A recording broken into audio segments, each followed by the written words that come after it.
The world of Runeterra might be one of the most fascinating and intricate fantasy settings in modern gaming. While League of Legends is commonly associated with its wildly popular competitive scene, Riot Games have been taking great strides in recent years to flesh out their world and the characters that reside within, even going so far as to reboot the entire story in 2015. While this push for a deeper narrative has been widely appreciated by the game's lore community, the results have been controversial at times. With a retconned world came the need to retcon characters. Riot has made a substantial effort in the last few years to reimagine the backstories of League's iconic champions to fit them into the new lore, but not every change has been met with positive feedback. Let's face it, no writer is perfect and hindsight is 2020, so a number of characters throughout the years have been left with less than stellar backstories compared to most of the roster. Still, it is my firm belief that criticism should always be supplemented with suggestions and feedback for improvement, which is what we're here to discuss today. Hello and welcome to Runeterra Rewrites, a series in which I'll be offering my own takes on League's most controversial stories and champions. My aim is simple, to propose alternative versions of these stories that better match the characters' themes and concepts, without needing to alter anything regarding their in-game designs or voice lines. With all that being said, please sit back, relax, and let us begin, shall we?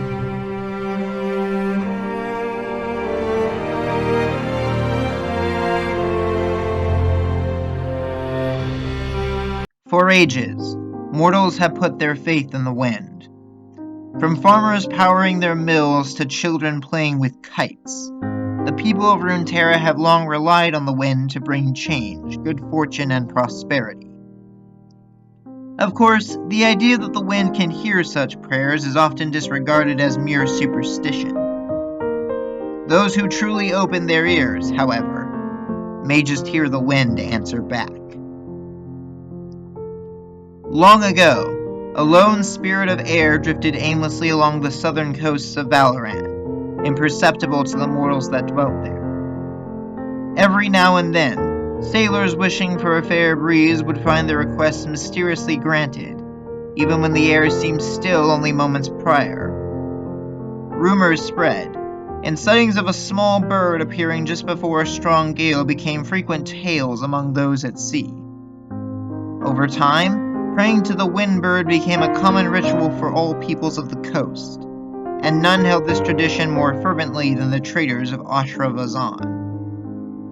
For many years, the coastal people looked to the windbird for guidance and protection, building statues and carving charms in her honor. Their belief empowered the spirit further, and it was through them that she acquired the name Zephyr, meaning guardian of wind.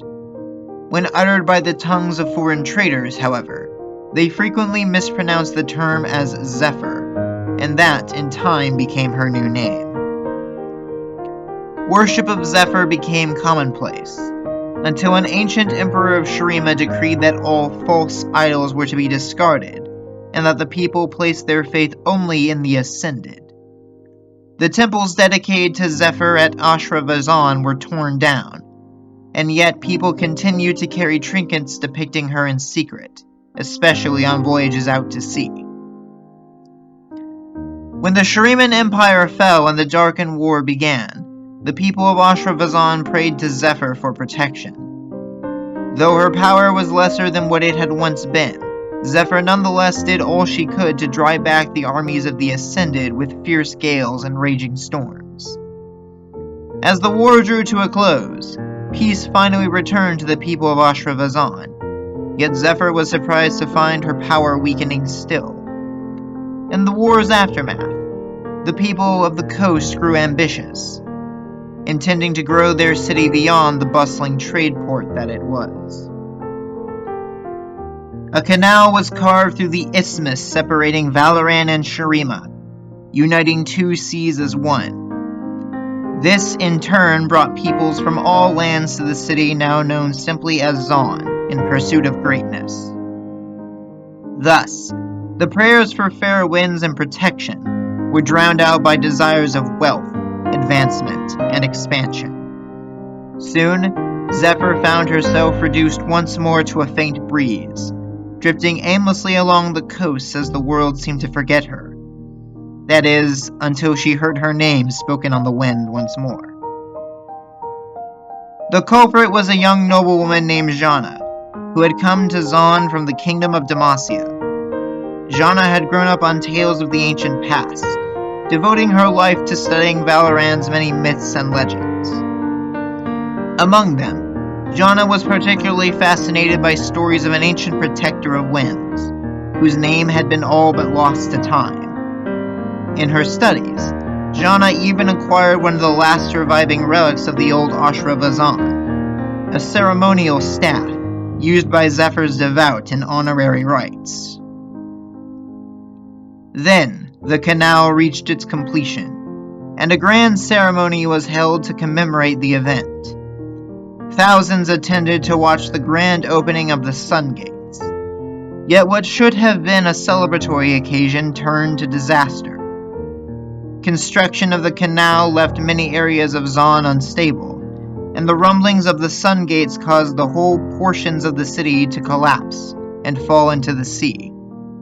Zephyr watched as hundreds of mortals fought uselessly against the clashing currents, pained by her inability to act. Many cried out for help, though one cry in particular caught the spirit's attention.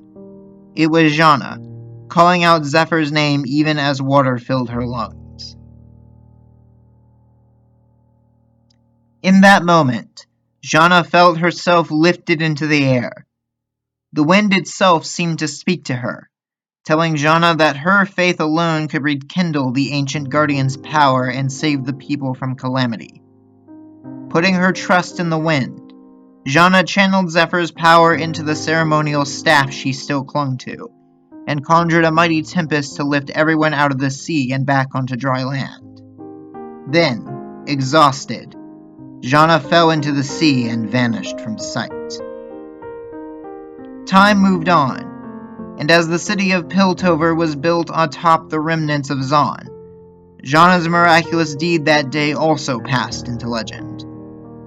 Even still, many continue to tell her story, and the faithful can be found wearing small bird-shaped pendants in honor of the ancient spirit that once protected the coasts.